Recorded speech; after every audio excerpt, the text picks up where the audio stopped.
So hi mga Kabs, kumusta? PJTV ako pa ito. Sana sa buting kalagayan at malusog yung pangangatawan. So, kung di ka pa naka-follow, i-follow mo na aking Facebook page, YouTube channel, TikTok account, at huwag kalimutan ma-like and share. Tara, umpisa natin ang video. Yung comment on sinasabi na yung lutong impeachment sa Kamara against people. Pinag-uusapan nila, kahit na i-deny nila, pinag-uusapan ng members of the House of Representatives. Kasi meron pa naman kaming mga kaibigan dyan sa loob na hindi lang nagsasalita dahil takot daw sila. So sinasabi nila, it's openly discussed yung impeachment. How is it progressing, ma'am? Naku, hindi ko alam sa kanila. Basta kami, inaantay lang namin ang kanilang gagawin dahil expected na yon na gagawin nila. Kasi ano ba ang gusto nilang gawin? Gusto nilang pabagsakin ang pamilya Duterte sa politika. At hindi lang siguro politika, sa personal din. Dahil sinama nga nila yung asawa ko, di ba? He's a private individual, pero sinama nila sa harassment nila. Example lang, kung ano yung, kumbaga, playbook.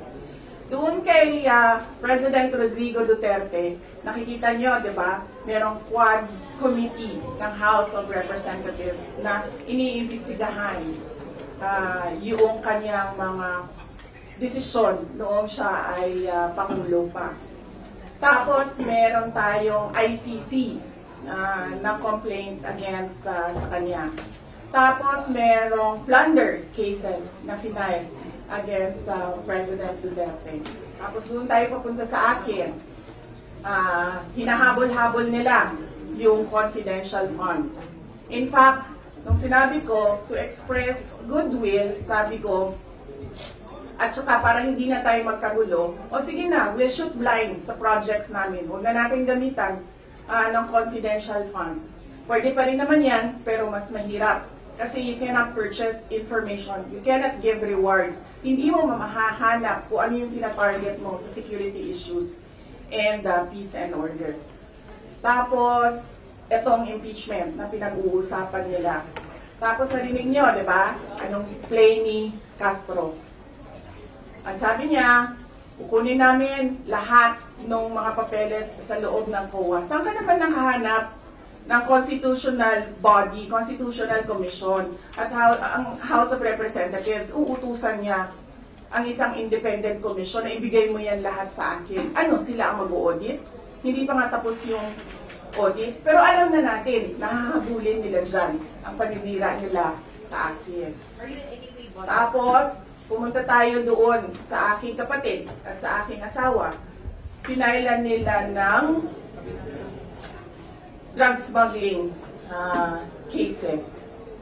Based on based on name dropping, based on chismis, based on hearsay.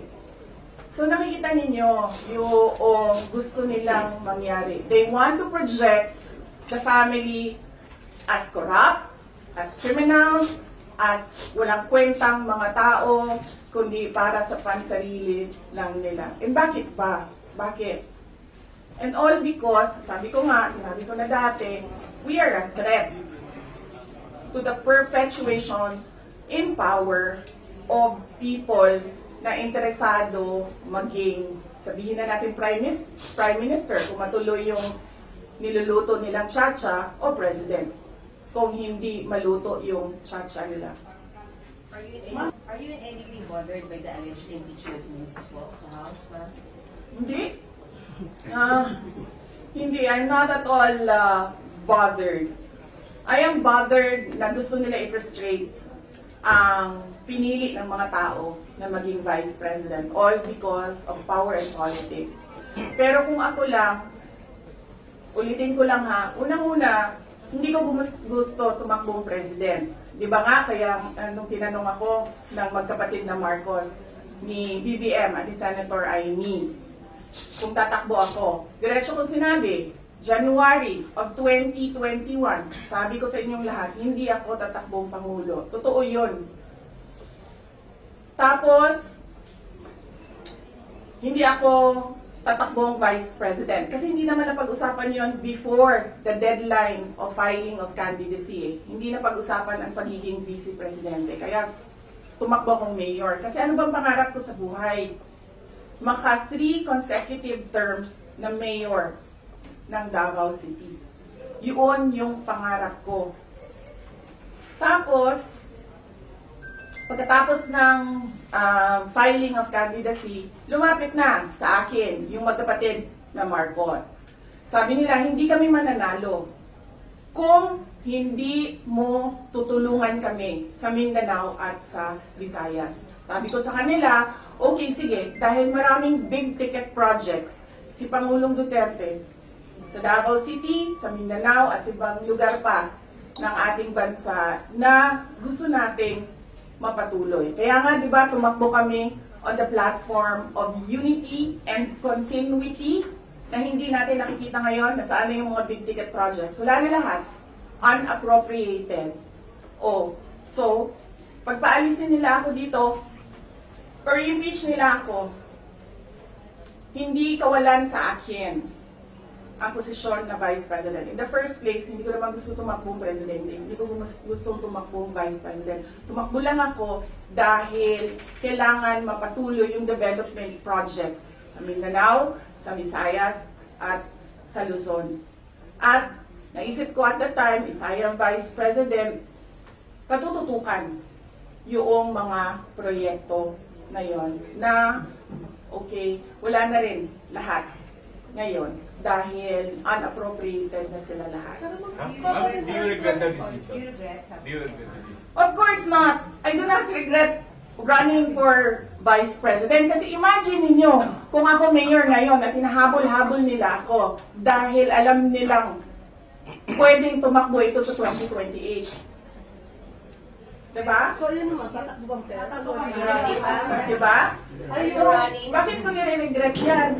Hahabulin nila ako. Alam nyo, kahit matanggal nila ako as Vice President, hahabulin nila ako until the day na maupo sila sa 2028. So, ano bang pera? Ano? Ngayon na!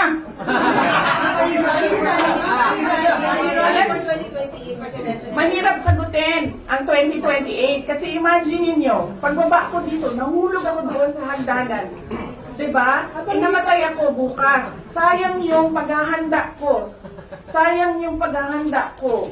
Dahil ang layo ng 2028. Dapat magplano for 2028 sa 2027 at fourth quarter ng 2026. What your plans of being the next president? Wala akong planong ganyan. Despite yung harassment sa family mo. Yes, ma'am. Wala naman kami, ano ba sinabi nila, huwag kami matakot. Hindi kami takot. Hindi kami takot. Sumasagot lang kami sa kanilang mga atake sa amin. At gusto lang namin ipresenta sa taong bayan ang isang perspective na ginaganito kami dahil we are a threat politically and for power. Do you regret having the market? Last question. Do I regret helping do you want to answer that question? Or alam mo ba ang sagot? Okay. Senator Amy? Amy. Senator Amy Marcos? Magkaibigan naman kami. Question. Helping Mag- Helping PBB. Kasi ganito yun, sabi ko nga kanina eh. Inisip ko na yan eh. Sinabi ko kanina eh. Kung hindi naman ako tumakbong Vice President, mayor ako, hahabulin pa rin ako eh.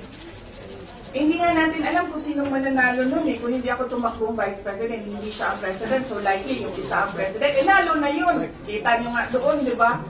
Tanggalin daw ang...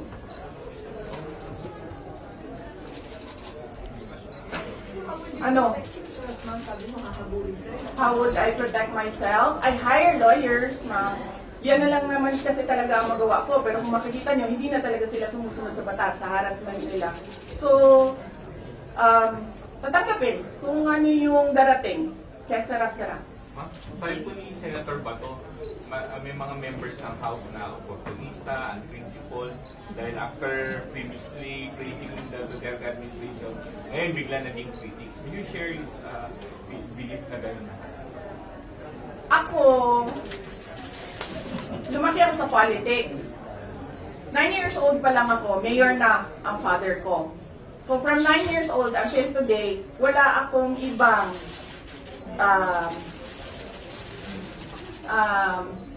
ano ba tawag dyan? Wala akong ibang universe kundi pag-aaral, nung ako'y nag-aaral pa, politika, nung natapos na ako nag-aral.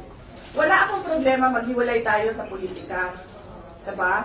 Kasi hindi naman talaga natin ma-define kung saan tayo bukas sa politics.